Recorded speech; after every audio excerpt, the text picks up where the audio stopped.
Welcome to Medical Sales U. I'm your host, Dave Stair, and today's guest is Todd Ford. He is the National Sales Director at Guardant Health. Now, Todd has built high-performing oncology sales teams across diagnostics and precision medicine, and he's been deeply involved in launching, scaling commercial teams in molecular testing. So quick note for our audience, a lot of people come to us, they're like, should I break into medical device? Should I get into pharmaceutical? And one of the things that I say is there's a lot of innovation in this space of precision medicine, genetic testing, diagnostics. And so we've had a couple of our members who have landed jobs at places like Guardant Health. Of course, they've also landed jobs at competitors, places like Exact Sciences and places like Tempus AI. But we want our audience to get a good overview and to understand what it takes to be a leader in this space and what's going on in this space of precision medicine. So Todd, great to have you on the podcast. Thanks for having me. Looking forward to it. Well, Todd, for those of our audience who are, just kind of curious about this whole space, you've been part of a team, you're on the MRD side, you're on the pathology, you're leading teams, you're building teams. How have you seen this space evolved in the last 10 years? 10 years, that's a long one. So 10 years ago, next generation sequencing was just kind of starting out. And so we're talking about genomic alterations that link to late stage targeted therapies for cancer patients is generally what we're talking about when it comes to molecular testing. And back 10 years ago, standard of care was to put somebody on chemotherapy. Immunotherapy basically didn't exist hardly 10 years ago either. And so when you look at all the pharmaceutical companies, they were in the R&D stage of targeted therapies, and we were just starting to look at like genomic alterations. And so over the last 10 years, the sequencing of tumors have just blown up exponentially. The number of targeted therapies have blown up. And if you could look at the outcomes associated with these cancer patients, people have a lot longer progression-free and overall survival benefits. And so entrance into the market, like you talk about some of our competitors, and then you mentioned Tempus AI at the beginning, they weren't around 10 years ago, right? Exact Sciences didn't have as near of a large team as they do now. Guardant was around, I think, probably 13, 14 years now. So we were a 3-year-old company at that point. And so, space has evolved a lot, but it's really the future is what we're excited about, not necessarily the past. Did you ever imagine, I was looking at your biography, you went to Texas A&M, didn't you? You're an Aggie. Yes, sir. Did you imagine that you would be in this field, leadership? Take us back as a young person, because what we have people who are trying to think about their career, like what do I want to do? And they're interested in medicine. They're intrigued with the, precision medicine and this, but to take us back there, did you ever imagine that you would be in this role? So yes and no, depending on what year of college you were going to ask me about that. Yeah. I got into school at Texas A&M as a wildlife and fishery sciences major. So I was really into hunting and fishing and camping, and I grew up working at Bass Pro Shops. And so that was what I started my freshman and sophomore year. And then I realized that I wanted to pivot. And so I got into business management and political science, and said I kind of did both of those routes. And then toward the end of my senior year, I definitely realized I wanted to get into medical sales. And so, that was the path forward that I chose.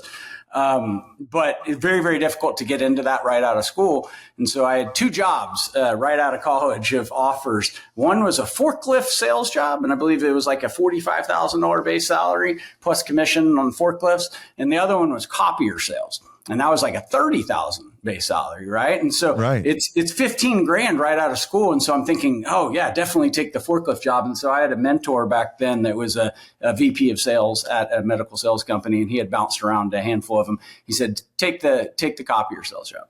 It's going to cut more of a B2B. It looks better on a resume. It'll be a stepping stone to get you into that. And that's what I ended up taking.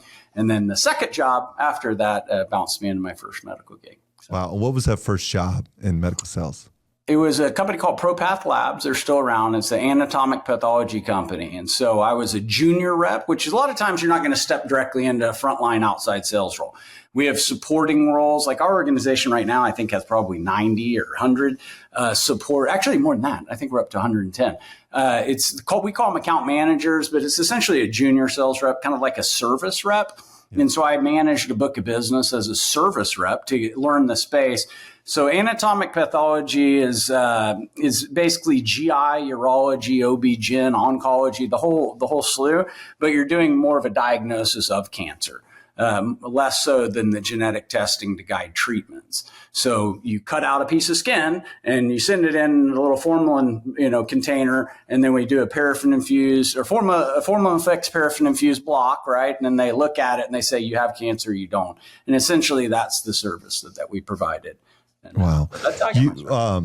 You've seen so much changes in this space. Tell us a little bit about your current role, because you're overseeing a team in the MRD space. You oversee pathology size. Tell us a little bit, what does that include being a national sales director at a company like Guardant?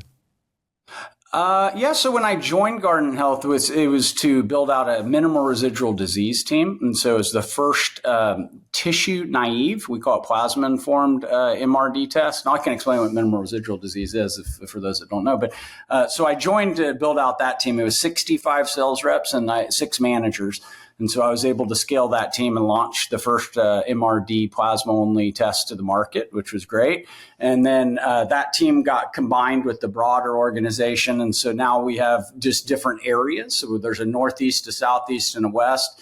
And so I manage the northeast area, which has 8 sales managers and I think 100-ish sales reps. And then the pathology team, I got tasked with building out a pathology team mid-year this last year, so in that June timeframe. And that was 2 managers that I hired, an east and a west, and 18 sales reps. And so their focus is driving business through pathology. A lot of these tests that we do deal with oncologists directly from an ordering perspective, but pathologists order as well. And that was an untapped market, so we had a little more smaller group to focus on that. When people come to us in our program, some of them are sales reps. Others want to move up, like in leadership. You've been able to move up several levels. And so maybe we have a veteran sales rep here who wants to move up in leadership. You've hired a lot of talent. You've I'm sure had successful sales reps who've proven themselves. They've been part of teams. But what do you look for when you're making a hire? Obviously, having a track record of leadership experience is key, but what about the person who's relatively new? Do you have any advice for that person who's wanting to move up? Maybe they've been an individual contributor, but now they want to move into managing people. Are there any things that you look for or any things that you encourage for that person who's listening right now? Yeah. So the initial, I don't know, if you're playing a poker game, you have to have an ante, right? To be able to get to the table to even be part of the conversation. I view that as performance, right? And so you have to be able to prove in your current role that you're able to execute. And so that means some sort of a track record of success. A lot of times it's sustained consistency over time. So, everybody can have a good quarter or maybe a quarter, like 2 quarters in a row, but being able to put together a string of consistent performance shows that ability to perform in your current role. So that gets you to the table of the conversation. And then squeaky wheel gets the oil a little bit, right? And so being able to communicate your future plans, your 3 and 5 year plan to your direct supervisor, other people in the organization, being able to network. We look for people, or I generally look for people that go a little bit above and beyond. And so when you talk about an individual contributor moving up, is that a frontline leader? Is that going to be some sort of a senior level rep, a trainer? I mean, there's a lot of areas that you could move to. But it's somebody that's willing to go above and beyond in their current role. And so who's going to raise their hand for those additional tasks? How much additional exposure do you have for the organization? And what's that benefit? As an individual contributor, you benefit your territory, right?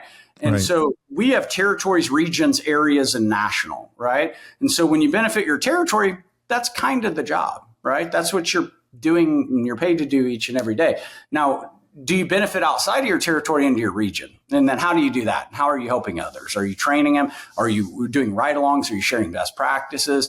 And then even outside of the area, maybe it's or out of the region, maybe it's my area, which then you're talking 120 individuals, right? And so how can you benefit that group? And is it stepping up on area calls to be able to say, hey, I'd love to share a best practice or a patient story or something along those lines? And then even further than that, nationally, like, a national sales meeting, we had our national sales meeting last week. Is there an opportunity to get up on stage? Are you raising your hand to, we have a superstar panel that interviews and shares best practices. And so there's always opportunities to go above and beyond, but what individuals seek that out generally puts you on the radar for those upward advancements, as long as you're also communicating of what your future plans are and where you want to be. And I really like that you emphasize that. And I tell that to our members too. We have people who join our program and they're like, what can Dave do to help me get a job? And all these things is all about them getting a job. But we have people also who jump on our weekly calls. They're helping each other out. They're practicing. They're sharing best practices. They're doing introductions. And I think those are often the people, when they come to our Zoom calls with our program, Medical Sales U, they have their camera on. They're engaging. If I give an assignment to practice, if they're reaching out to other people in our team, they're getting hired faster. And likewise, in the whole process of seeking out jobs, are they networking, not just with the hiring manager, but other employees? Are they building trust there? And I think there's just so many opportunities. When I've been in, even on the pharma side, to lead the access team, or maybe it's a speakers program team. There's other ways. I was in pharma. I was providing insights into diagnostics and testings. I had worked with Foundation Medicine, and some of my colleagues, they didn't know anything about this whole world. And so I think if we can give back, is those who are going to be promoted. Todd, you also mentioned that within your company, there's this associate role. So there's this associate role. And I think for a lot of our members, they have no pharmaceutical or medical device sales experience. And this is a role I think that some of them are intrigued with. But when you're hiring these people, what are some of the things that you look for that show that they can do the job, right? And what are some of the things that you like to ask them, or maybe your team, when they're interviewing these people? Yeah, so I'm generally the last interview, but I always love to ask a similar set of questions. And so the things that I'm going to look for, depending on the skill set of the individual, right? And so if you're talking about more of an entry level role, what did they do in the past? The first question I'm always going to ask is give me a rundown of the education experience. Start with your oldest job, work your way up to the most recent. Tell me what you liked, what you didn't like, and I'll ask questions along the way. That's your pitch, right? At that point, it transitions to you. How are you going to go about it? Are you ever going to engage me? Or are you just going to go on a soliloquy for the next 5 minutes and talk, right? Or are you going to have a two-way conversation? What do you choose to focus on? Is it focusing on the behaviors, what you did or what your team did? Is there any results that you're able to infuse into that? If it's somebody that's in a more entry-level role, I had 2 interviews this morning with candidates, right, for final interviews for jobs. They're both probably going to get the job, which is great. But one was right out of school. So then it's, what did you do in school? Did you do anything extra? Did you work while you were in school? Did you pay your own way in school? What extracurricular activities did you do? Did you do stuff that was not paid, right? That was more volunteer driven? What did you do to build your skill sets while you're in school? And so you look for that. A lot of the people that my regional directors are, believe it or not, D1 athletes. And so I have, I think 10 managers, and I think 7 of the 10 played some sort of a D1 sport. 7 D1 athletes. Which is weird, right? It's almost a coincidence, but we do have a little higher level of D1 athletes, just off the drive of the individual, and it just shows something that they're willing to focus and put their mind to and execute. Some of the other things I like to know is being personable. I always ask people what their hobbies are, what they're into. If you have a hard time articulating your hobbies, it seems a little weird, right? And so be yourself in an interview. Don't ever try to fake that you did more than you actually have accomplished, or that you have some answer that you're not sure of. But the biggest one that I like to do is, and this is in every bit of aspect of sales. And so when you get in the job and you're in front of a doctor, you should know who they are. You should know where they went to school, who their network is. Research is flattery in today's world. Everything's available online. Just Google it, right? Pull somebody up on LinkedIn. So, when I get in an interview and somebody asks me, oh, where do you live? Or what did you do before this? Or how long have you been at Guardant? All of that's available, right? Yeah. If you just spent 30 seconds pulling it up right before you talk to the person. So if you're doing that in a final interview with an individual, what are you going to do at the office? And when nobody's looking and you're in front of the doctor. And so research is flattery and showing up prepared is key, right? I love that. I love the aspect and a reminder to just do the, for our members and anyone is to just look at their LinkedIn page. I have people reach out to me, they want to pick my brain and they want, free advice. Those of us in the industry probably have our inbox full every day of people reaching out to us. And that's part of the reason I started Medical Sales U. But if you just do a little bit of homework to look into the person, I think even when I reached out to you, I thought, he went to Texas A&M. I was living in Texas. I know there's a whole culture with Aggies, with the ring and everything, like that. But I realized, and I saw you worked with Genoptics for a season for a number of years. By the way, did you know Rob Saunders there? I know Rob very well, very, very well. I'm always grateful for Rob. I had some experience, like 2 or 3 years in this industry. I started off just doing like testing for sleep apnea. And Rob Saunders, I knew his brother and met Rob casually, but Rob, I think, interviewed me possibly for Genoptics, and I didn't get it. And then later he went to Foundation Medicine and went through the whole process again. And I was interviewing with a couple other companies. I didn't have any oncology sales experience, but Rob gave me the opportunity. And in fact, the final interview was Deborah Greenblatt was his manager, who I did the final interview with, who's now at Guardant. And so I'm always grateful for that opportunity. That opened up the whole world of oncology 6.5 years ago for me there. You have, Todd, you've led a lot of people. In order to be in your position, it doesn't happen overnight. You have to have habits in place. You have to become the right type of person even right now. So I thought maybe we could just talk about some of your habits. What time do you wake up in the morning? What is it like managing the family life? I know when we were off air, you talked about Costco. We're both drinking these energy drinks, right? So you're managing all this, but there's a lot of people that you manage. Walk us through your week and some of your habits that you like to implement that help you as a person, but it also overflows to your job. So, so I think when it comes to like medical sales in general, it's an outside sales position. There's a lot of autonomy in it, right? And so it's a remote position, and you're not going to have somebody looking over your shoulder every minute. And so you have to have that self-drive and that discipline to figure out the schedule, figure out your routing, figure out your messaging. I'll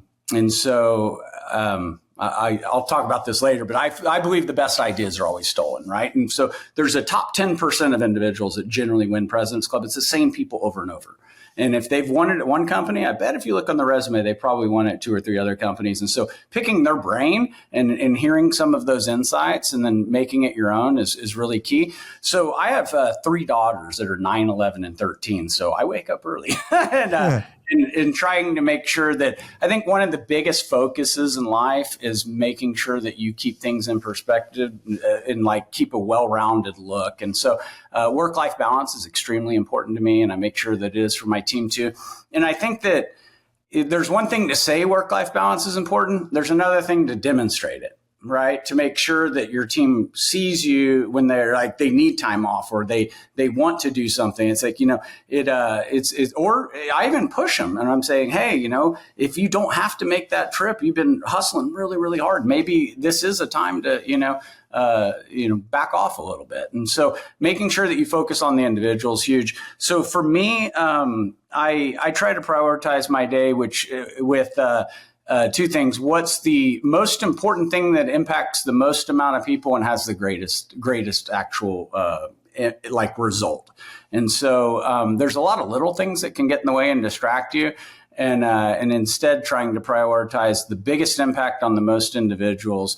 And also trying to, the more you move up in an organization, which I don't know if your audience has this, but some of them might, but the more you move up, the less you have that grassroots touch point. Right. And so making sure you never lose the sight of carrying the bag. Like we, have those one-over-one conversations. Make sure that you have a voice or an outlet of a handful of people or as many as you can, that you have to build trust, that they trust that they can confide in you. But you really need to hear not only the second line level or the first line level of leadership, but you need to hear it from the grassroots, the people in the field in front of the clients. What's working, what's not, what do we need to tweak, from long range planning, from new product development, from competitive advantages and disadvantages, from operational things that need fixed, from incentive compensation tweaks, travel and expense policy, tweaks. There's a whole bunch of that stuff, but 90% of that comes from feedback from the field, right? Yes. And a lot of times in leadership, I've realized the answer's out there. You just got to open your ears and listen and do it, So being national sales director, how often are you gone? What does that look like? Pre or post COVID. So I have young kids. I have young daughters, right? And the most important thing in my entire world is my family. And so pre-COVID, I was on about 140 to 160 flights a year, which is a lot, right? And just hustling back and forth. And if you look at my resume, I was building sales teams and a lot of, as like the leader, like the VP of sales at different organizations. A lot of them were startups. One of them was a rebuild. That takes a lot of work. You learn a lot, but it's a lot of hustle. And when you get up to a certain level, what you put in is what you get out of the role, right? Nobody's going to say you have to go here, but if it makes sense and you do it, then you have a significant benefit for it. And so pre-COVID, I recognized my work-life balance was getting a little bit out of whack. And so post that, I think I've made more of an effort to not miss big events for my kids. And I think it's the most important thing, and it is absolutely critical. But I still travel a lot. Like last week, we were out in LA for our national sales meeting, beautiful venue. And so we were gone Sunday through Friday. This week I'm home. Next week I'm back on the road for 2 or 3 nights, I think, and that's it. Wow. Well, it's amazing that you're pouring into your family, your job. You continue to grow. You continue to build teams. My stepdaughter's 12. She's similar age, and I have 3 littles. So I have a 3.5-year-old, a 1.5-year-old, and a 4-month. Old. So I started later in life. So I got married during COVID. I was long distance relationship. I was living in Dallas, Texas. My wife was in Columbus, Ohio, and we started seeing each other. Like COVID, like things were shutting down, so we're like seeing each other every 3 weeks. And I fell in love with her. Sydney, my stepdaughter, was eight at the time. And so I married Michelle, got married in 2021, August of 2021, and have had 3 kids since then. So then I kind of reinvented and jumped into the pharma space right after that. But I think that's it's a challenge, balancing that. But we have, it's what we have to do. We have to do well in our careers and our jobs. I want to ask a few personal, just fun questions about you. So, what is it like living? Where's home for you right now? It's Indianapolis, correct? Indianapolis. Yeah. I'm from Dallas, Texas originally. So I grew up in Coppell, which is right outside. In Coppell. Yeah. And then I moved to Indianapolis about 15 years ago. So football, who are you a fan of? Are you Cowboys? It's still in your blood. Okay. Yeah. Unfortunately, still the Dallas Cowboys. So I've converted to the Indiana Pacers as a basketball team, and we have season tickets to the Fever. So Caitlin Clark's huge up here. I don't know if you she can WNBA. Shoot from the logo. Yeah. What about this last year? What about in football? I know you're an Aggie, but secondary So it's actually first, believe it or not, is Oklahoma University. So my parents, grandparents, aunts, uncles, and great-grandma graduated from OU. And so that's my number 1 football team. Really? Even though I didn't miss a single college football game when I went to Texas A&M. And so A&M second, And then after that, it's whoever, IU, of course, was just such a big thing up here this year. And it was a really, really good story. And Coach Signetti and what they were able to accomplish is just, so awe-inspiring. It's really neat. It's going to be interesting to see what they do next year too. Yeah. But so that was kind of fun to watch. But I can't jump on the bandwagon when both of my teams did make the playoffs and they just both lost. So both good teams. Yeah. When I moved here, I went to Liberty University in Virginia. Just a smaller school. So when I was in Dallas, when I left Virginia and went to Dallas, I fully embraced the Cowboys, even though they weren't any good. And I would play pickup basketball with like Tony Romo, Jason Witten. They actually came to I taught high school students at Prestonwood Christian Academy. Yeah. Those guys were part of our church league. And so I embraced the Cowboys, but I really wasn't loyal because I had friends who, Oklahoma, Texas, Baylor, but moving here, I embraced the Buckeyes, but man, Indiana got the best of us. Okay, so here's another question. Mention your family. Best vacation you've taken in the last couple of years. So another perk of organizations and medical sales is a lot of times you get President's Club awards, right? Yeah. So I've been blessed in the last 4 years. I've won 4 years in a row for the top area in the President's Club race, which is great, right? But so last year was Canary Islands, Tenerife, but the year before that it was a Ritz-Carlton yacht, and it's all inclusive, right? And so we went it started in Athens, Greece, and it hit a couple islands in Greece, and then it hit Montenegro, a couple stops in Croatia, and ended in Venice. And so that was amazing. And we front ended it. And my wife and I went to Paris and some other spots. And then this year it was again, the Ritz-Carlton cruise, and it's going to it's 7 or 8 just amazing stops. And it's just an award trip of a lifetime. And, it's blessed to be able to get to be part of it and celebrate with the teams and all the winners, right? And so it's a really special moment to be able to, meet the spouses. I always believe your support system makes or breaks who you are as a professional individual. And without that support system at home, you can't be successful. It's impossible. And so it's nice to get to see, spend some time with the individuals and whoever their significant other or spouse or mother or daughter or whoever they decide to bring. So that's wonderful. Todd, one last word, one piece of advice for the listener who's listened to our program. Let's say they're out of college a couple of years. Maybe they've been in sales. They're trying to find purpose and meaning in their career.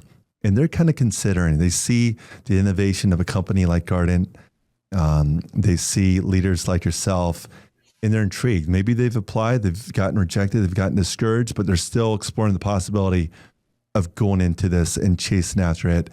Any word of advice about this field in general, why they should consider going into oncology? Yeah. And so I've been blessed to scale teams a lot. And so, gosh, I need to knock on wood if it's around here, but I haven't had to do many downsizings, but I have done a lot of scaling and hiring.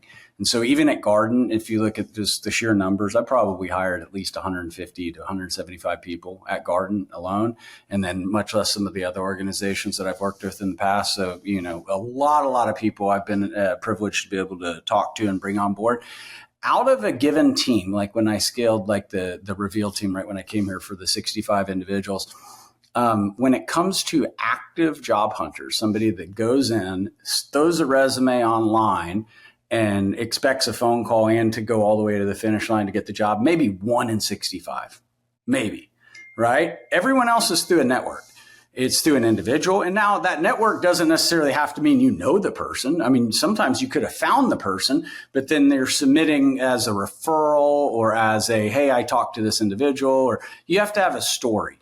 And to get yourself, if not, there's a stack of 200 resumes and it goes to our talent acquisition team, and it's tough to differentiate in that stack. So if you spend hours and hours on your resume, probably not the best use of time as opposed to trying to network within that organization. Again, research is flattery. Everything's available online. Pick up the phone and try to call a bunch of people. Ask some questions. Hey, are there any opportunities? the junior level roles that we have, a lot of times people network with somebody's, mother or father that's in pharmaceutical sales or in oncology, pharma or biotech or medical device or something else. And then they might know a colleague in diagnostics and then go that route with it. But most of the people that we find and that we hire come through some sort of a network connection. So I think that's the secret, is to find some sort of an outside of the path. And it shows initiative. Right? I mean, oncologists are almost impossible to get in front of. And so being creative, thinking outside the box, as opposed to going on, some sort of website and throwing your resume in, it generally is unsuccessful, but going through a network will get you in front of that hiring manager way more often. Todd, I love what you said when you mentioned the person who spends hours on their resume. Their time could be best used networking, meeting people, connecting. And that's exactly what we teach. That's what we encourage. It's not that your resume is not that important. It's just not the main thing. I think it's overrated. A lot of people come to us, they think, well, I didn't have the right, keywords in my resume. Well, that might be a small part of it, but the networking, the connection, were you able to close on a phone call with an existing rep? Did you meet them for coffee? Did you win them over? Did you understand the product that you'd be interviewing with, the competition, right, in this space? Todd, you have provided a lot of helpful tools. Thank you so much for joining Medical Sells You, the podcast. Yeah, appreciate you having me. Great to get to catch up. Thank you so much. If you're trying to break into medical device or pharmaceutical sales, or maybe you're ready to reinvent yourself into a new specialty like oncology, our program, Medical Sells You, can help. I'm extremely grateful for Dave Starrett and his program, Medical Sales U. I'm now making $60,000 more than I was as a pharmacist. I highly recommend the program. I just landed an incredible dream job. Our members come from every background: nurses, pharmacists, teachers, athletes, and they're breaking in fast, averaging $151,875 in 11 and a half weeks. Many are earning over $200K. The industry is changing lives. You can change lives. Check us out at Medical Sells You. Invest in yourself, and let's get you in the game.